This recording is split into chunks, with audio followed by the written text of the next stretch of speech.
तो आज जिस प्रकार से भारतीय बाज़ारों में तेज़ी हुई है, आप समझ सकते हो कि एक्सपर्ट का क्या मानना है।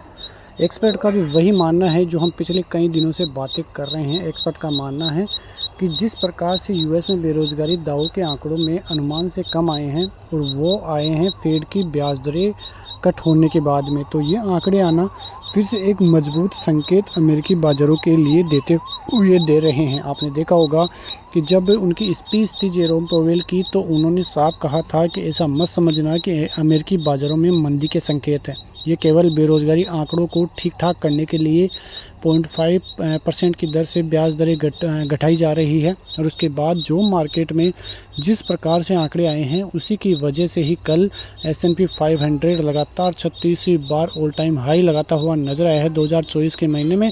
और डाउ जोन्स और नेस्डैक में भी काफ़ी ज़बरदस्त तेज़ी देखने को मिली है। अब आगे की क्या संकेत है उसे देखें तो म्यूचुअल फंड के पास काफ़ी पैसा पड़ा है। यदि वो ख़रीदारी करना चालू हुए तो फिर एक बहुत भयंकर तेज़ी भारतीय बाज़ारों में आती हुई दिखाई दे सकती है। उसके बाद FIIs की तरफ से इस महीने में करीब 13,000 करोड़ की बाइंग वो कर चुके हैं। आज का आंकड़ा अभी आएगा तो हम फिर से कल बात करेंगे, लेकिन RBI की तरफ से अब तक कोई रेट दरें घटने के संकेत नहीं हैं। अक्टूबर में भारतीय बाज़ारों की MPC की बैठक है, तो वहाँ से जो भारतीय गवर्नर है शक्तिकांत दास जी, उनका क्या कहना रहेगा उस पर भी नज़रें रहने वाली है, क्योंकि वो पहले से ही बड़े संकेत दे रहे हैं कि जो भारत की GDP ग्रोथ है वो 7.2% की दर से रहेगी। लेकिन यह आंकड़ा 7.5 तक भी चला जाए तो भी कोई बड़ी बात नहीं है। तो ऐसे संकेत आना रिजर्व बैंक की तरफ से बहुत ही भारी संकेत है। उसके अलावा यहाँ पे देखोगे तो उनकी तरफ से बताया गया कि जो फिजिकल डिफिसिट है वो अच्छा रहेगा।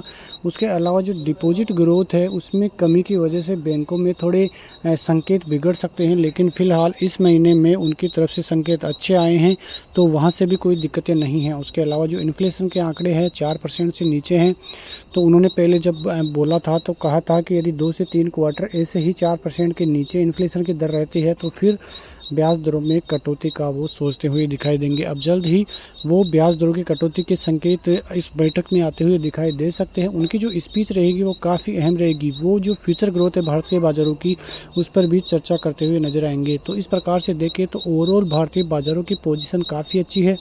आज आप देख सकते हैं कि किस प्रकार से ऑल टाइम हाई लगाता हुआ बाजार नज़र आया है। बैंक निफ्टी की सबसे पहले बात करें तो 54,050 के लेवल आए हैं। निफ्टी में करीब 25,841 के लेवल, और सेंसेक्स में 84,694 के लेवल, 85,000 का लेवल अब नज़दीक ही है सेंसेक्स में। तो आने वाले दिनों में रिकॉर्ड तोड़ तेज़ी फिर से कायम रह सकती है, और ये रैली भारतीय बाज़ारों को निफ्टी में 26,000 का लेवल इसी महीने के एंड तक, जो कि हम टारगेट रख रहे थे, वहाँ तक आ सकती है।